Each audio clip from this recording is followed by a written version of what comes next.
Hello everyone, this is eWatch TV. The program is Knowledge Link. We are here in IPRC Kigali in welding workshop. We're going to talk to the people who are in the workshop. They are going to share with us what they are doing here in the workshop and the purpose of the thing that they are doing in the workshop. Don't miss out. Yeah, my name is Carrie Clark. I'm with the USAID-funded Soybean Innovation Lab from the United States. We may ask you, why are you here? Or why the reason for you being here in IPRC Kigali workshop? So we were invited here by the Kilimo Trust because they want to improve the ability and the access of Rwandan farmers to crop threshers. So right now, most farmers thresh by hand, by beating the crop with the sticks, and that causes high post-harvest loss. So they wanted to improve the capacity for local fabrication. So we're here this week. The Kilimo Trust has invited, there's about 30 people here learning how to build a multi-crop thresher that can be built with local materials and tools and sold at a price that is feasible for a farming cooperative or a service provider to buy it and use it to service smallholder farmers. As I can understand, you are building machines to help local farmers to make their production. Yes. So my question is, how friendly are those machines to use? Will those local farmers be able to use those machines easily? So the farmer usually doesn't use it themselves. Usually it's a professional service provider. And so the Kilimo Trust would be working with the service providers so that they understand their machine really well. They're able to operate and maintain it for a long life. If a farming cooperative bought it, they would also need to be trained for use. It's not a very complicated machine, but there are some adjustments you need to make. There's some maintenance you need to do, or else it will break down.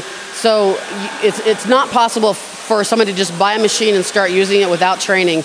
They need to either get the training from somebody like the Kilimo Trust, or RAB, or AGRA, or even from the fabricator themselves. It's very important that the farmer or the user understand the operation and maintenance. So there's a lot of people in this workshop. So what are the benefits for those people being trained? So the benefit for them is that they now have a new product that they can sell and make money for their business. So in Rwanda, there has been some local fabrication of threshers. Some of that's not been very successful because they didn't have good designs to work from. So the Soybean Innovation Lab is a research for development organization. So we do research to help development. So for the last 6 years, we've been researching what is the best thresher for African conditions. And so that's what we're here training. So most local companies don't have the money or the time to put in the research, research and development for their products. So often they'll build a product and they'll sell it and they don't necessarily know if it works well or not. And so that's where we come in, that we've been spending years ensuring that this product works well for farmers. And so now we have given these fabricators the design, and then they'll be able to make it, sell it. So we're increasing industrialization in Rwanda, we're increasing jobs, and we're increasing agricultural productivity. As you're producing these machines, how are they going to be distributed to those local farmers? So it's commercial. It's driven by the commercial private sector. So farmers, so the Kilimo Trust will help farmers see the thresher and know it exists, but it will be up to people, service providers or farming cooperatives to invest their own money to purchase the threshers. So in Rwanda you have different IPRCs. Why did you choose to come in IPRC Kigali? The Kilimo Trust organized this, and because building a thresher is a fairly long and hard process, this IPRC has the best tooling, best instrumentation in the country.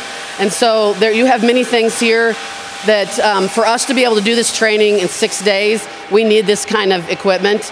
The fabricators themselves won't have this kind of equipment in their shops, but you can actually build this thresher with just a hammer and chisel. It just takes a lot longer.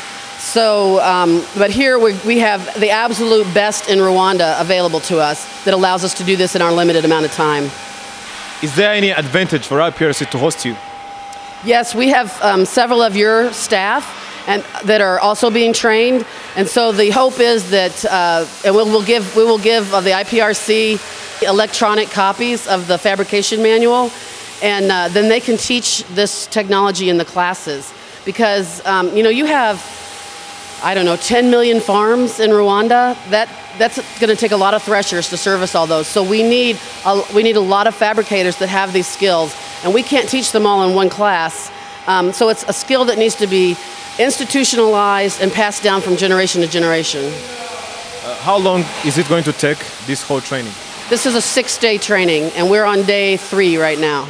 So we hope to have the thresher finished by Friday, and we'll demonstrate it on Saturday morning. Thank you very much, Kelly, and we wish you a nice day. Thank you. This is eWatch TV. The program is Knowledge Link. As you have seen, we've been talking to Kelly. She's the head of the training that is happening right here in IPRC Kigali Welding Workshop. The main purpose of the workshop is to train people to be able to produce machines that can be used in food processing industry. As you know, local farmers use their own hands or a lot of energy to process their production. So this machine, they will be useful for those local farmers. This is eWatch TV. The program is Knowledge Link. Don't go anywhere, and please subscribe on our YouTube channel and keep on commenting and like and share on our YouTube channel.